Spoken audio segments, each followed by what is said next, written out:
भारत जोड़ो न्याय यात्रा राहुल गांधी ने शुरू की है। 6,700 किलोमीटर कुल इसका सफ़र है और भारत की जो मूलभूत समस्याएं हैं उसको लेकर राहुल गांधी लगातार सवाल उठा रहे हैं। किसानों की बात हो, मजदूरों की बात हो, वंचितों की बात हो, शोषितों की बात हो, एससी एसटी ओबीसी की बात हो, माइनॉरिटीज़ की बात हो, स्कॉलरशिप की बात हो, बेरोजगारों की बात हो, रोजगार की बात हो, और जो भी इस वक्त हिंदुस्तान में बड़े लेवल पर मसले चल रहे हैं जिन पर सरकार पर्दा डालना चाहती है, उसको उजागर करने का काम अगर कोई कर रहा है तो वो राहुल गांधी अपनी भारत जोड़ो यात्रा के द्वारा करते हुए साफ दिखलाई देते हैं। एक मशहूर यूट्यूबर हैं, नाम है ध्रुव राठी, जो अपनी राजनीतिक और सामाजिक जो परिस्थितियां हिंदुस्तान में बनी हुई हैं उसको लेकर लगातार अपने वीडियोस में विश्लेषण करते रहते हैं और एक अच्छा विश्लेषण उनका माना जाता है। अलग अलग कैटेगरीज में वो इसको करते हैं। उन्होंने उनकी एक वीडियो बड़ी वायरल हो रही है जिसमें उन्होंने भारत की लोकतंत्र को लेकर काफ़ी गंभीर सवाल उठाए, और ये सवाल आपको ज़रूर सुनना चाहिए क्योंकि जो सवाल उन्होंने उठाए हमें तो ऐसा लग रहा है कि शायद ये सवाल हर हिंदुस्तानी के मन में है। उन्होंने कहा कि भारत जो है वो लोकतंत्र से तानाशाही की तरफ बढ़ रहा है और इस तरह का एक माहौल क्रिएट किया जा रहा है कि यहाँ पे जैसे तानाशाही राज हो। लोकतंत्र जिसको बाबा साहब ने संविधान में तमाम जातियों, तमाम लोगों के लिए, बल्कि ये कहा जाए कि पूरे हिंदुस्तानियों के लिए एक अलग अलग कैटेगरी में अलग अलग चीज़ें उन्हें मुहैया कराई थी और कानून का जो अधिकार था वो सबके लिए समान था। मगर जिस तरह का सरकार का रवैया है उस तरह से ये साफ तौर पर नजर आ रहा है जैसे लोकतंत्र की हत्या होकर कहीं ना कहीं तानाशाही की तरफ ये सरकार जा रही है। उन्होंने काफी गंभीर इस पे सवाल उठाए। खास तौर पे उन्होंने पेपर लीक का मसला उठाया, उन्होंने नौजवानों को जो रोजगार नहीं मिल रहा है उसका मसला उठाया, उन्होंने इलेक्टोरल बॉन्ड का मसला उठाया, उन्होंने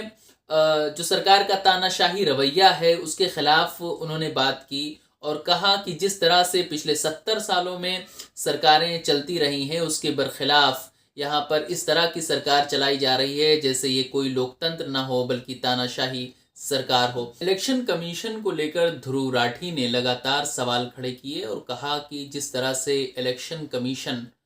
बीजेपी के लिए काम कर रहा है, और चूंकि इलेक्शन कमीशन एक आईनी इदारा है और उसका काम होता है कि निष्पक्ष तरीके से इलेक्शन हो और जिस भी पार्टी को हो वो अपना जो भी प्रोसेस है उस पैरामीटर में उन तमाम पार्टियों को तौले। मगर बीजेपी के लिए अगर अलग से वो इलेक्शन कमीशन जो एक आईनी इदारा है, जो निष्पक्ष इदारा है, जिसमें पक्षपात का कहीं कोई तस्वुर ही नहीं है, अगर वो इस तरह की पक्षपात करेगा या बीजेपी को फायदा पहुंचाने की कोशिश करेगा डायरेक्टली या इनडायरेक्टली, तो कहीं ना कहीं ये हिंदुस्तान के लोकतंत्र के लिए खतरा है। क्योंकि लोकतांत्रिक जो प्रोसेस है वो कहीं ना कहीं एक इलेक्टोरल प्रोसेस का हिस्सा होता है और उसके लिए इलेक्शन कमीशन जिम्मेदार है। और बहुत सारे बातों में ऐसा है कि बीजेपी के लोगों को इलेक्शन कमीशन क्लीन चिट देता हुआ नजर आता है, जबकि सेम मामलों में दूसरी पार्टी के अगर लोग इन्वॉल्व हैं तो उन्हें सजा याफ्ता करार देने से नहीं चूकता। दूसरी बात जो राहुल गांधी कह रहे हैं वो पेपर लीक का मसला जो उत्तर प्रदेश में है, जो हिंदुस्तान की सबसे बड़ी रियासत है आबादी के लिहाज से,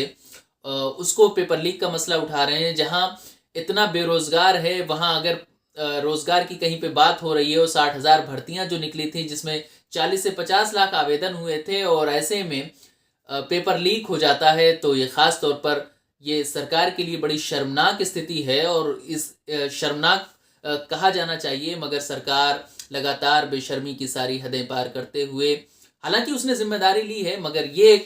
चूंकि ये पहला मामला नहीं है, इस तरह के मामले इसके पहले भी हो चुके हैं और राहुल गांधी लगातार इस मामले में कहते हैं कि लोगों का साल खराब करना, बेरोजगारों को और परेशान करना और कहीं ना कहीं पैसे की बर्बादी, जो बेरोजगार युवा हैं उनका साल खराब करना का साफ मतलब ये है कि जो उन्होंने पूरे साल में